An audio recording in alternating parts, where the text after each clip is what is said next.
ಅಲ್ಪಸಂಖ್ಯಾತ ಸಮುದಾಯಕ್ಕೆ 4 ಸಚಿವ ಸ್ಥಾನ ನೀಡಿ ಆರ್.ಕೆ. ಸರ್ದಾರನ ನಿಗಮ ಮಂಡಳಿ ಅಧ್ಯಕ್ಷ ಅಥವಾ ಎಂಎಲ್ಸಿ ಮಾಡುವಂತೆ ಮುಸ್ಲಿಂ ಮುಖಂಡರು ಆಗ್ರಹಿಸಿದ್ದಾರೆ.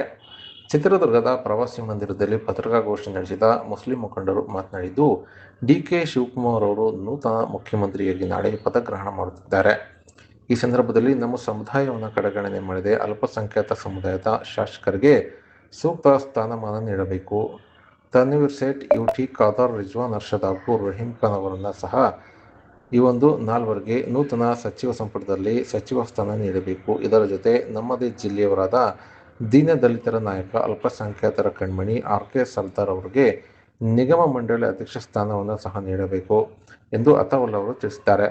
ಹಾಗೂ ಇದೇ ವೇಳೆ ಮುಸ್ಲಿಂ ಮುಖಂಡರಾದ ಮೆಹಬೂಬ್ ಖಾನ್ ಅವರು ಮಾತನಾಡಿದ್ದು, ಅಲ್ಪಸಂಖ್ಯಾತ ಸಮುದಾಯದ ಮುಖಂಡರಾದ ಯುಟಿ ಖಾದರ್ ಅಥವಾ ತನ್ವೀರ್ ಸೇಠ್ ಇವರಲ್ಲಿ ಒಬ್ಬರಿಗೆ ಉಪಮುಖ್ಯಮಂತ್ರಿ ಸ್ಥಾನ ನೀಡಬೇಕು. ಇದರ ಜೊತೆಗೆ ರಿಜ್ವಾನ್ ಅರ್ಷದ್ ಹಾಗೂ ಸಲೀಂ ಅಹ್ಮದ್ ಅವರಿಗೆ ಕ್ಯಾಬಿನೆಟ್ ದರ್ಜೆ ಸ್ಥಾನಮಾನ ನೀಡುವುದರ ಜೊತೆ ಚಿತ್ರದುರ್ಗದ ಮುಖಂಡರಾದ ಆರ್.ಕೆ. ಸರ್ದಾರ್ ಅವರಿಗೆ ಎಂಎಲ್ಸಿಯನ್ನಾಗಿ ಮಾಡಬೇಕು ಅಥವಾ ನಿಗಮ ಮಂಡಳಿ ಅಧ್ಯಕ್ಷ ಸ್ಥಾನವನ್ನು ಕೊಡಲೇಬೇಕು.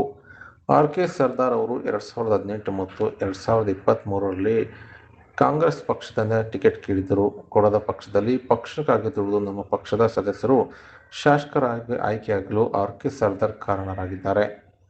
ಪಕ್ಷ ನಮ್ಮ ಬೇಡಿಕೆ ಈಡೇರಿಸದೇ ಇದ್ದಲ್ಲಿ ಎಲ್ಲ ಅಲ್ಪಸಂಖ್ಯಾತರು ಹಾಗೂ ಎಸ್ಸಿ-ಎಸ್ಟಿ ಮುಖಂಡರು ಸೇರಿ ಕಾಂಗ್ರೆಸ್ ಕಚೇರಿಗೆ ಮುತ್ತಿಗೆ ಹಾಗೂ ಡಿಸಿಎಂ ಮತ್ತು ಸಿಎಂ ಮನೆ ಮುಂದೆ ಸಹ ತೆರಳಿ ಪ್ರತಿಭಟನೆ ಮಾಡುವುದಾಗಿ ಎಚ್ಚರಿಕೆ ನೀಡಿದ್ದಾರೆ.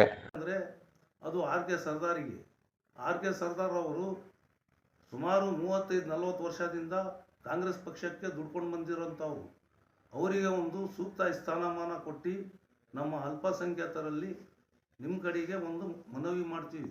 ಕರ್ನಾಟಕ ನೂತನ ರಾಜ್ಯ ಸರ್ಕಾರಕ್ಕೆ ನಾವು ಮನವಿ ಮಾಡ್ತೀವಿ. ನಾಳೆ ಡಿ.ಕೆ. ಶಿವಕುಮಾರ್ ಅವರು ಮುಖ್ಯಮಂತ್ರಿ ಆಗುತ್ತಿದ್ದಾರೆ. ಸಂತಸದ ವಿಷಯ. ನಮ್ಮ ಮುಸಲ್ಮಾನರ ಪರವಾಗಿ ನಮ್ಮ ಬೇಡಿಕೆ ಏನೆಂದರೆ, ಯುಟಿ ಖಾದರ್, ತನ್ವೀರ್ ಸೇಠ್ ಇಬ್ಬರಲ್ಲಿ ಒಬ್ಬರಿಗೆ ಡಿಸಿಎಂ ಹುದ್ದೆಯನ್ನು ದಯವಿಟ್ಟು ಕೊಡಲೇಬೇಕು. ಹಾಗೂ ರಿಜ್ವಾನ್ ಅರ್ಷದ್, ಸಲೀಂ ಅಹ್ಮದ್ ಅವರಿಗೆ ಕ್ಯಾಬಿನೆಟ್ ದರ್ಜೆಯನ್ನು ಕೊಡಲೇಬೇಕು.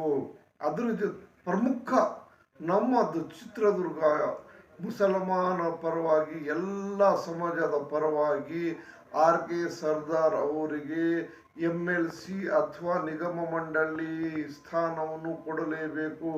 ಯಾಕಂದರೆ 18ರಲ್ಲಿ ಅವರು ಸೀಟ್ ಕೇಳಿದರು, 23ರಲ್ಲಿ ಕೇಳಿದರು. ಸೀಟು ಸಿಕ್ಕಿಲ್ಲದ್ದು ಕೂಡ ಪಪ್ಪಿಯವರಿಗೆ ಸತತವಾಗಿ ಹಗಲು ರಾತ್ರಿ 50,000 ಓಟ್ಗಿಂತ ಜಾಸ್ತಿ ಗೆಲ್ಲಿಸಿ ನಾವು ಪಪ್ಪಿಯವರಿಗೆ ಇದು ಮಾಡ್ತಿದ್ದೆ. ಪಪ್ಪಿಯವರು ಚೆನ್ನಾಗಿ ಕೆಲಸ ಮಾಡಿಕೊಂಡು ಹೋಗುತ್ತಿದ್ದಾರೆ. ಇಲ್ಲ 4 ಜನಕ್ಕೆ ಮಿನಿಸ್ಟ್ರು ಕೊಡಲೇಬೇಕು, ಒಂದು ಡಿಸಿಎಂ ಹುದ್ದೆ ಕೊಡಲೇಬೇಕು. ಹಾಗೂ ಆರ್.ಕೆ. ಸರ್ದಾರ್ ಅವರಿಗೆ ಎಂಎಲ್ಸಿ ಅಥವಾ ನಿಗಮ ಮಂಡಳಿಯನ್ನು ಕೊಡಲೇಬೇಕು. ಹೋರಾಟ ಇದ್ದೇ ಇರುತ್ತೆ. ಉಗ್ರ ಹೋರಾಟ ಮಾಡ್ತೀವಿ.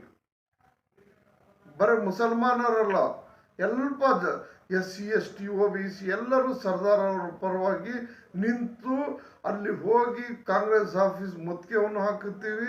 ಮತ್ತು ಡಿಸಿಎಂ ಮತ್ತು ಸಿಎಂ ಮನೆ ಮುಂದೆನೂ ಅವ್ರ ಪರವಾಗಿ ಕೇಳ್ತೇವೆ.